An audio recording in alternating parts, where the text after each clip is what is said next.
Hi friend, আমি একটা নতুন রেসিপি নিয়ে এসেছি। আলু ও ফুলকপি ভাজা। আলু ও ফুলকপি ছোটো ছোটো করে কেটে রেখেছি একটা প্লেটের মধ্যে। এবার কড়াইয়ে তেল বসিয়ে নিয়েছি। তেলের মধ্যে জিরে ফোড়ন দিয়ে দিলাম। এবার কেটে রাখা ফুলকপিগুলো দিয়ে দিলাম ওর মধ্যে। এবার বেশ একটু নাড়াচাড়া করে নিচ্ছি খুন্তির সাহায্যে।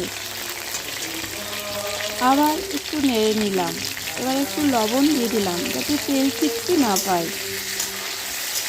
আবার একটু নাড়াচাড়া করে নিচ্ছি। এবার কেটে রাখা আলুগুলো দিয়ে দিলাম ওর মধ্যে। এবার আলুগুলোকে একটু নেড়ে নেব। দুটোকে একসাথে মিক্স করে নিয়েছি। আবার একটু নাড়াচাড়া করে নিচ্ছি। একটু লাল লাল ভাব হয়ে আসছে। এর মধ্যে একটু হলুদ দিয়ে দিলাম। হলুদটা একটু কম পরিমাণে দিতে হবে যাতে তেতো না হয়ে যায়। আবার একটু নাড়াচাড়া করে নিচ্ছি। এবার একটু লবণ দিয়ে দিলাম।